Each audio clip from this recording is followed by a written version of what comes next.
প্রিয় বন্ধুরা, তো যেটা বলছিলাম আপনাদেরকে যে আমরা এখন বর্তমানে দুর্গাসাগরে অবস্থান করছি, আপনার শেরনিয়াবাদের ডাকবাংলো যেটাকে বলে। তো আমরা অলরেডি ভিতরে এন্টার করেছি, ভিতরে ঢুকেছি। এখন বিষয় হচ্ছে আপনার শেরনিয়াবাদের যে দুর্গাসাগর, এই যে আমার পেছন সাইডটাতে দেখেন একটা লেক বা খাল বা যাই বলেন আর কি, এটা বড় বিধায় এর নাম দুর্গাসাগর বলা হয়েছে।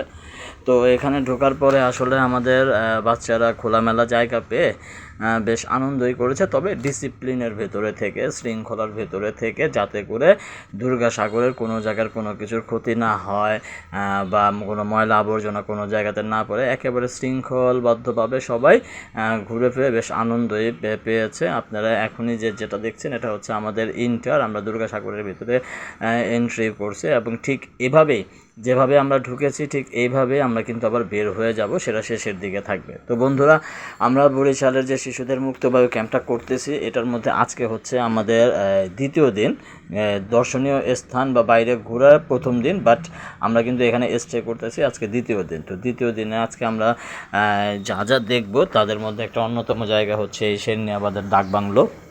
বরিশালের এটি হচ্ছে একটি অন্যতম বিখ্যাত জায়গা, বরিশালের একটি নামকরা জায়গা। সেই জায়গাটি আমরা দেখতেছি, এক পাশে হচ্ছে আপনার দুর্গাসাগর, আরেক পাশে হচ্ছে আপনার ফুলের বাগান, প্লাস আপনার এখানে কিছু জীবজন্তুও আছে।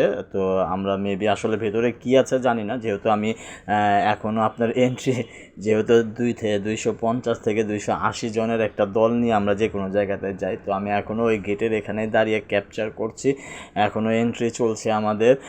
তো এই এন্ট্রি শেষ হওয়ার পরে আমি কিছু সময়ের জন্য ভেতরে যাব, দেখব যে ভেতরে কোনো কিছু মানে কি আছে না আছে, এটা আমি এখন পর্যন্ত ভালো মতো জানি না, তো যাওয়ার পরে বুঝতে পারবো।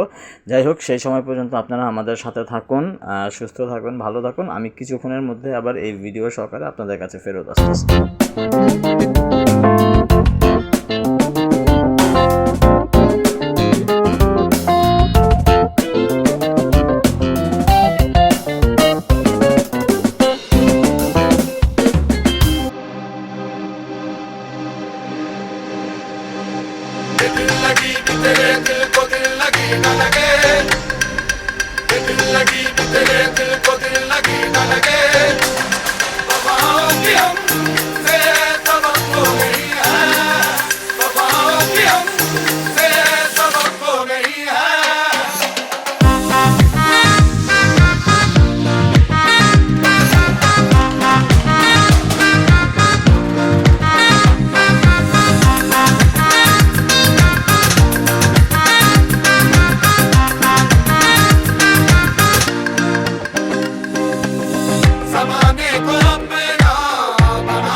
তো বন্ধুরা, সম্পূর্ণ দুর্গাসাগর শেরনিয়াবাদের ডাকবাংলো ঘুরে শেষ করে আমরা প্রায় শেষের পর্যায়ে আছি। তো আপনাদেরকে আমরা দেখালাম। আসলে বিষয় হচ্ছে কি, এখন থেকে তো আমরা সকল দর্শনীয় স্থানগুলোতে যাব। এর আগে আপনারা আমার শর্ট ভিডিওগুলো দেখেছেন।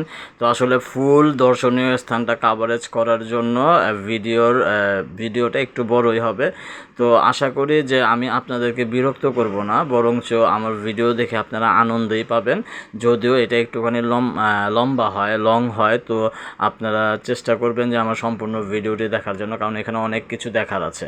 তো আশা করি আমার ভিডিওর সাথে আপনারা থাকবেন। এরপর যেমন হয় সম্ভবত আমাদের দুর্গাসাগরের দেখার পালা শেষ হয়ে গেছে, এখন সবাই ব্যাক করতেছে, আমরা বাসে উঠব এবং নেক্সট যে জায়গাটি আছে দর্শনীয় স্থান, সেই জায়গাতে আমরা যাব। তো আমরা কোথায় যাব সেটি দেখার অপেক্ষা করুন আমার ভিডিওর সাথে।